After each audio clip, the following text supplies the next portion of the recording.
শ্যামলা বসুমতাৰী ডাঙৰীয়াৰ যিটো মৃত্যু দিৱস এইটো আমি চবে ইয়াত আপচুৰ লগতে বড়ো সাহিত্য সভা বা আমাৰ দলৰ যিমান কৰ্মীসকল আছে সকলোৱে আহিছে, সকলোৱে সন্মান জনাবৰ কাৰণে আহিছে। তাৰ কাৰণে মই সকলোকে ধন্যবাদ দিছোঁ যে আমি যে পাহৰি যাব নোৱাৰিম কেতিয়াও। শ্যামলা বসুমতাৰী হ'ল আগত আমাৰ আপচুৰ প্ৰেচিডেণ্ট আছিলে আৰু ইহঁতৰ যিটো আদৰ্শ, ইহঁতৰ যিটো নীতি, সেইটো আমি কেতিয়াও পাহৰি যাব নোৱাৰে।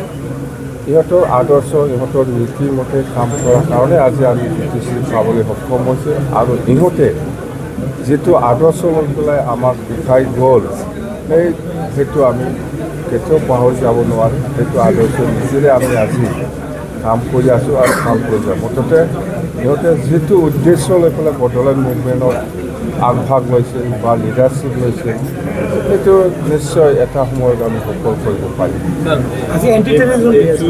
আহ্বান জনাই আছে, সময়ে সময়ে ৰাজনৈতিকভাৱে একত্ৰীকৰণ হোৱাৰ কথা কৈছে। আপুনি এতিয়া আপচুৱে কাম কৰি থাকক না, এইবিলাক ৰাজনীতিৰ কথা কি কয়। আপচু হ'ল বড়ো জাতীয় ছাত্ৰ সংগঠন।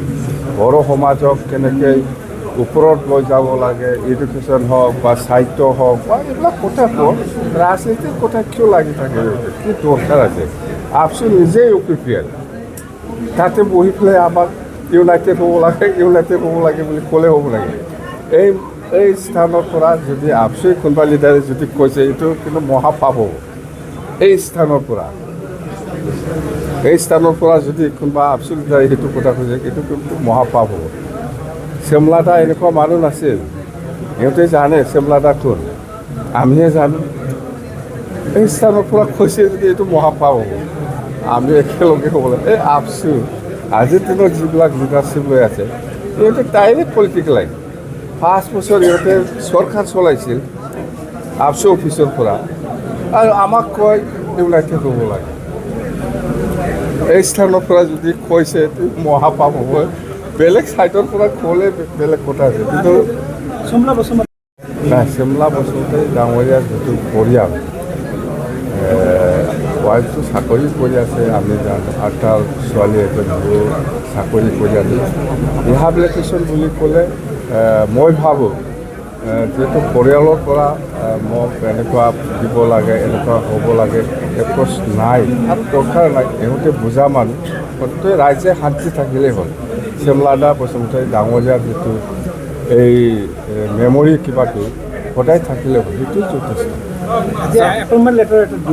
আজি এপইণ্টমেণ্ট লেটাৰ দিছে এই পাৰ্কটো চাবৰ কাৰণে, চোৱা চিতা কৰিবৰ কাৰণে কোনো মানুহ নাছিল। সেইকাৰণে সেইটো খুব লেতেৰা হৈ আছিল। এতিয়া এজন আমি এপইণ্টমেণ্ট দিছে, যদি প্ৰয়োজন হয় ভৱিষ্যত আৰু একজন। বানপানী যথেষ্ট ভয়াৱহ, বানপানী বহুত ভয়াৱহ, আমি বুজি পাওঁ। কিন্তু আমি বিটিচিৰ পৰা যিমান পাৰে আমি কৈছোঁ, সেইদিনাই কৈছোঁ 50 লাখ আমি চিফ মিনিষ্টাৰ ৰিলিফ ফাণ্ডত দিম। আমি যদি পইচাটো লৈ যাই পেলাই বস্তু বাহনি কিনি পেলাই যদি তাতে গ'লে হয়, কিন্তু এইটো গ'লে আমি কোনোবা পাব কোনোবা নাপাব, এনেকুৱা হ'লে হয়। চিফ মিনিষ্টাৰ ৰিলিফ ফাণ্ডত দিছে, গভৰ্ণমেণ্টে ভালকৈ বিতৰণ কৰিব সহায় কৰিছে। আৰু প্ৰয়োজন হয় মানে আমি যদি কেপাচিটিটো আৰু চেষ্টা কৰিম, আমি কেপাচিটিটো আৰু বঢ়াবৰ কাৰণে ৰিলিফ ফাণ্ডত পইচা দিবৰ কাৰণে। ফাৰ্ডৰ ডেভেলপমেণ্টৰ কাৰণে পাৰ্কটো ঠিকেই আছে। মই ট্ৰাষ্টৰ লগত কথা পাতিছোঁ, ঠিকেই আছে। আৰু চিলড্ৰেন পাৰ্কটো ভাল বনাব লাগে, আমি এইটো কৰিম।